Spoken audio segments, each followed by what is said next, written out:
the celestial war that shaped human history. This biblical short story is from Revelation chapter 12. The night sky over Patmos burned with a vision so vivid John could scarcely breathe. A woman, resplendent as the dawn, clothed in sunlight, standing upon the moon, screamed in the agony of childbirth. 12 stars blazed around her head like a diadem of promises kept. This was no ordinary woman. She embodied God's covenant people, the nation that birthed the Messiah and the global church that would carry his light. But coiled in the cosmic shadows, a monstrous red dragon watched. 7 heads crowned with blasphemous authority, 10 horns sharpened by centuries of slaughter. This was the ancient serpent of Eden, the accuser of Job, the tempter in the wilderness, now gathering all his hatred into one final ambush. As the woman's cries reached their peak, the dragon's muscles tensed. He would devour this child the moment it drew breath. The newborn's first cry shattered the darkness, a boy destined to rule nations with an iron scepter. Yet before the dragon could strike, divine hands snatched the child to heaven's throne. The prophecy spoken over Bethlehem's manger was fulfilled. He will be called the Son of the Most High, and the Lord God will give him the throne of his father David. Furious, the dragon turned on the woman. She fled into wilderness shadows, but not alone.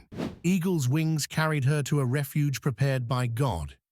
For 1,260 days, she would be nourished there, just as Elijah was fed by ravens, just as persecuted believers today find unexpected provision.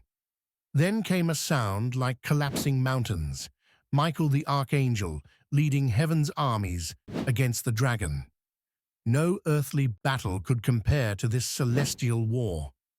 The serpent who deceived Eden was hurled down, not by nuclear weapons or political treaties, but by the blood of the Lamb. His defeat was so absolute that John heard a voice thunder, "Now have come the salvation and the power and the kingdom of our God." Yet the vision darkened. The dragon, though doomed, poured his remaining wrath upon the woman's children, all who hold fast to the testimony of Jesus. This is why your faith feels like a battleground.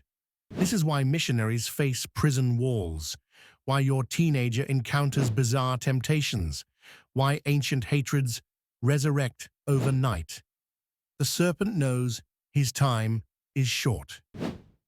A hidden pattern revealed.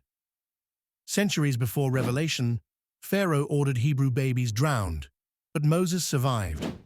Herod slaughtered Bethlehem's innocents, but the Christ child escaped. Today, regimes outlaw Bibles, yet underground churches multiply. The dragon always strikes at deliverers, yet God always preserves a remnant. The question that echoes in the war. When the serpent's fury targets your family, your faith, your future, will you stand in the victory already won at Calvary? They triumphed over him by the blood of the Lamb and by the word of their testimony. Revelation chapter 12, verse 11. Cosmic warfare, China Revelation. 12. Stand firm. Spiritual victory. Next, when the wounded dragon allies with a terrifying beast. Revelation 13 coming soon. Subscribe for the continuation of this celestial showdown.